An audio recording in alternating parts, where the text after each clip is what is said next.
एक और ऐसा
आज ये बहुत ही महत्वपूर्ण दिन है और इसकी महत्ता जो है वो बच्चों के चेहरों पर भी मुझे नजर आई। जो बच्चों में उत्साह दिखाई दिया उसको देख करके बड़ी प्रसन्नता हुई, क्योंकि पर्यावरण जो है वो पूरे जीव जगत से जुड़ा हुआ है।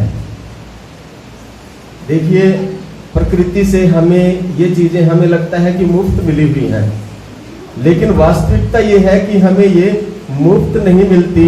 प्रकृति भी इसके बदले में हमसे कुछ न कुछ लेती है। प्रकृति हमसे अपेक्षा करती है कि हम जिस प्रकार से प्रकृति अकूत भंडार हमें दे रही है, उसी प्रकार से प्रकृति भी चाहती है कि हम पूरे समर्पण भाव से इन चीजों की कदर करें। प्रकृति ने जो ये अमूल्य वस्तुएं हमें दी हैं, जो हमारे लिए जीवन के लिए उपयोगी हैं, हम उनका पूरा उसी तरह से ख्याल रखें। लेकिन ये बड़ी निराशा की बात है, दुख के साथ कहना पड़ता है कि हम अपने निजी स्वार्थ के कारण या हमारी मुनाफाखोरी वृत्ति के कारण हम प्रकृति के दिए हुए इन संसाधनों का अनावश्यक दोहन कर रहे हैं। हम हर रोज देखते हैं सड़क किनारे पेड़ पौधे जलाए जा रहे हैं। हमारे किसान भाई जो कि अन्नदाता हैं, वो पता नहीं किस कारण से इस तरफ ध्यान नहीं दे रहे कि वो पेड़ पौधे हमारे लिए कितने लाभदायक हैं। किसान के लिए भी बहुत लाभदायक है, वर्षा लाने में सहायक है, पर्यावरण का संतुलन बनाए रखने में सहायक है। लेकिन हम केवल थोड़ा सा ये सोच करके कि इनकी छाया पड़ती है हमारी फसल के ऊपर या ये हमारी आसपास की जमीन को खुश्क कर देते हैं, लेकिन उस चीज को भूल जाते हैं कि जितनी छाया के कारण अगर 2-4 मुट्ठी अनाज कम हुआ, उससे कई गुना ज्यादा ये हमारे पर्यावरण को बचा करके हमें दे रहे हैं। हमें ये सोचने की बात है। आप बच्चे बैठे हैं, आपके मम्मी पापा हैं घर में, खेतों में काम कर रहे हैं। ये संदेश हमारा ये संदेश उन तक आप पहुंचाएंगे। आपकी जिम्मेवारी बनती है अपने माता पिता को इस बारे में बताएं कि पेड़ हमारे लिए कितने कीमती हैं, बहुमूल्य हैं। एक कविता की 4 पंक्तियों में ही ये सार निकल करके आता है। कविता की पंक्तियां हैं कि मैंने एक चिड़िया पाली, कुछ दिन बाद वो उड़ गई। फिर मैंने एक गिलहरी पाली, कुछ दिन बाद वो भी चली गई। मैंने एक पेड़ लगाया, दोनों वापस आ गई। देखिए,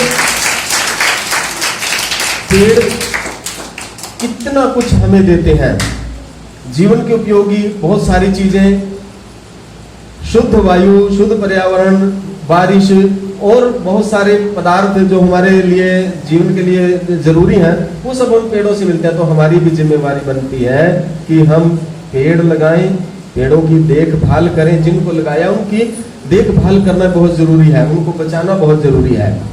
तभी हम प्रकृति को सुरक्षित रख पाएंगे, प्रकृति से जो हमें मिला है उसके ऋण को हम चुका पाएंगे।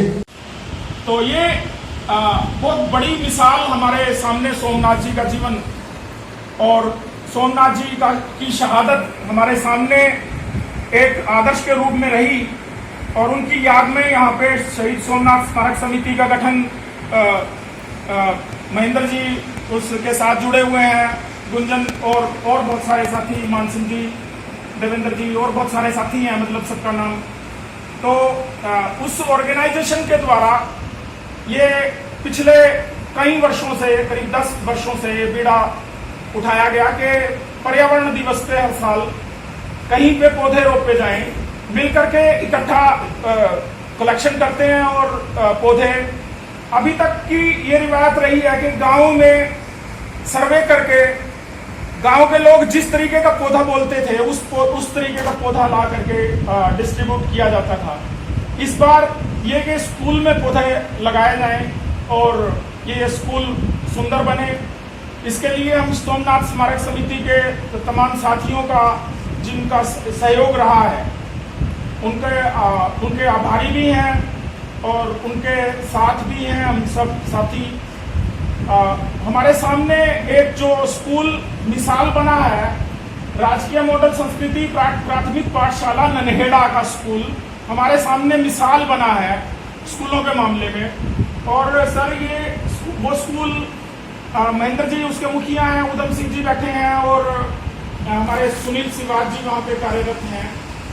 इन साथियों की मेहनत की बदौलत वो स्कूल केवल इंद्री क्षेत्र में ही नहीं, वो स्कूल पूरे हरियाणा में एक पहचान रखता है। जैव विविधता के लिए वो स्कूल जाना जाता है। ऐसे पौधे जो हमारे ही क्षेत्र नहीं पूरे हरियाणा में दुर्लभ किस्म के पौधे हैं वो वहां होते हैं। वहां एक ऐसा वातावरण महेंद्र जी ने और साथियों ने मिलकर के सृजित किया है कि वहां कोई भी पौधा, वहां कोई बीज डल जाए तो बीज वो लाल वहां के माली बैठे हैं और जिनका यहाँ भी बड़ा योगदान रहा है उनका भी हम स्वागत करते हैं। वहां पे बीज डल जाता है, वो पौधा बनता है। और हम जब भी वहां जाते हैं, कितनी बड़ी बात है, किसी स्कूल में जा करके आप कच्चे या पक्के किसी भी तरह के फल, लेकिन मीठे फल, वो हमें खाने को मिलते हैं। कभी भी चले जाओ, और मुझे लगता है कि कोई भी चले जाओ, यूं भी नहीं है कि कोई मेरी महेंद्र जी से जानकारी है तो ही, मतलब वहां महेंद्र जी वहां और उधम जी, लाल जी वहां यूं वेलकम करते हैं और वहां नुकसान नहीं कोई बच्चा पहुंचाता। ये बहुत बड़ी बात है। स्कूल का कोई हर बच्चा देख रेख करता है। और छुट्टियों से पहले वहां आड़ू, इस समय आड़ू के पेड़ों पे पूरा फल लगा हुआ है। छुट्टियों से पहले उधम जी ने, सुनील जी ने, लाल जी ने वहां पे खूब कट्टे भर के आड़ू तोड़े और अपने बच्चों को, सारे बच्चों को भरपेट आड़ू खिलाए हैं। मुझे लगता है ये काबिले तारीफ बात है। एक बार हमारे बच्चे भी जोरदार तालियां बजाते हैं। भविष्य में हमारे यहाँ काम लगे हैं, भविष्य में यहाँ पे भी इस तरीके का वातावरण बने